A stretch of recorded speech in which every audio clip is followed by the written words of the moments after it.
Assalamualaikum warahmatullahi wabarakatuh. Selamat berjumpa kembali. Kali ini saya akan memberikan tutorial kelanjutan daripada cara menghitung garis pangkal navigasi darat bagian 2, dimana perhitungan ini cukup berbeda atau berbeda dengan metode sebelumnya.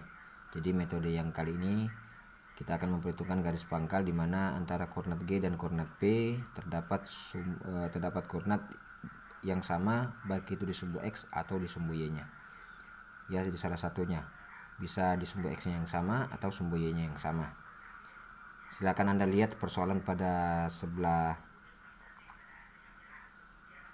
kiri. Di situ sudah jelas persoalannya. Untuk koordinat G-nya itu 7100, 21200, kemudian koordinat P 77100, 18100.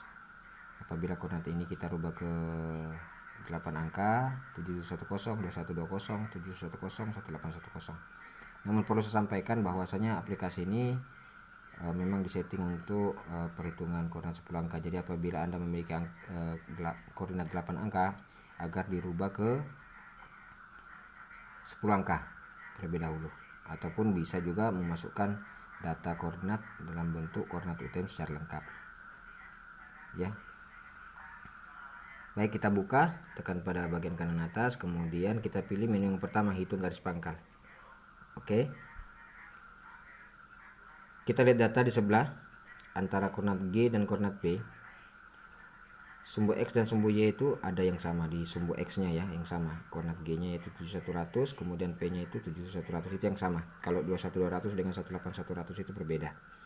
Berarti karena perhitungan GP ini apabila ada sumbu X dan sumbu Y yang sama, yang kita masukkan hanya koordinat G saja.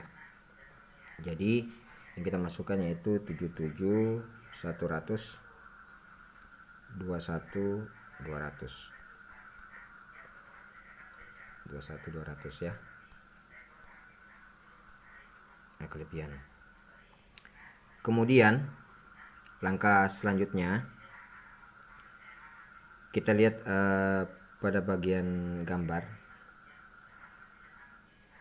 dimana koordinat G ini kalau kita lihat pada sumbu Y-nya lebih besar daripada koordinat P. Maka secara otomatis koordinat G-nya berada di atas ya, P-nya berada di bawah. Jadi dari utara kita menuju ke selatan. Kemudian dari utara menuju selatan, perintah berikutnya tadi itu ke kanan. Ke kanan berarti kanannya utara selatan, berarti kanannya itu ke barat. Intinya Anda perhatikan rumus yang di sebelah kanan gambar ya, ada itu. Utara itu nilainya 6400, kemudian timur itu nilainya 1600 atau 90 derajat, kemudian selatan itu nilainya 3200 atau 180 derajat, kemudian barat itu nilainya 270 derajat atau 4800 peribuan ya. Kita lihat, kita langsung lihat persoalan. Perintahnya itu maju 016. 016 berarti kalau kita rubah ke meter dalam 4 angka berarti 1600 ya. Berarti arahnya itu karena dari utara, dia arahnya ke selatan. Karena arahnya ke selatan, berarti nilai pemasukan arahnya kita masukkan 3200. Oke. Setelah itu input arah sumbu maaf ya, kebalik ya. Ini perintahnya input arah sumbu X. Sumbu X itu kan antara timur dan barat, sedangkan sumbu Y itu adalah utara sama selatan. Nah, karena tadi ini perintahnya kita lihat ini maju dari utara ke selatan, berarti itu sumbu Y. Kemudian perintahnya ke kanan, berarti itu adalah sumbu X ya. Berarti arah sumbu X-nya itu Anda lihat di pedoman rumusnya itu yaitu 4800 arahnya, karena dia ke barat ya. Kita lihat ke barat 1900. Berarti 4800 kita masukkan. Kemudian arah sumbu Y-nya dari utara ke selatan itu karena dia ke selatan, berarti arah sumbu Y-nya berarti 3200. Oke. Nah, jarak X-nya tadi, jarak X-nya itu timur barat ke barat ya, kanan ya. Berarti 1200 kita masukkan di sini 1200. Kemudian jarak Y-nya dari G dari utara menuju ke selatan, dari G ke P maju 1600. Nah, ini jaraknya kita masukkan 1600.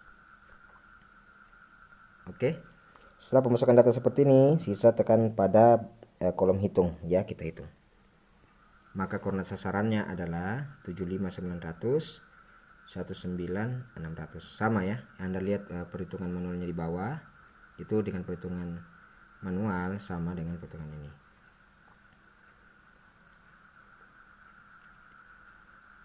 Kemudian yang perlu saya sampaikan, apabila pemasukan data yang akan dimasukkan itu sumbu Y-nya yang sama, berarti otomatis gambarnya itu horizontal ya, bukan vertikal seperti ini, tetapi horizontal. Kalau untuk posisi G-nya dengan P-nya itu berada di mana, Anda lihat di sumbu yang tidak sama antara koordinat G dan koordinat P. Ya, misal sumbu Y-nya sama ya 21200, kemudian sumbu P-nya itu 21200. Berarti secara otomatis sumbu X itu pasti tidak akan sama. Maka peletakan G dengan P-nya Anda lihat di sumbu, karena tadi sumbu Y-nya, contohnya sumbu Y-nya itu sama, makanya untuk peletakan G dengan P dilihat besar mana. Kalau dia besar berarti peletakan G ke kanan, kalau dia kecil berarti G-nya berada di kiri. Nah, begitu, gampang ya. Ini sudah selesai kita hitungkan. Saya rasa Anda sudah paham. Mungkin itu saja yang dapat saya sampaikan, kurang lebihnya mohon dimaafkan. Wabillahi taufiq wal hidayah. Assalamualaikum warahmatullahi wabarakatuh.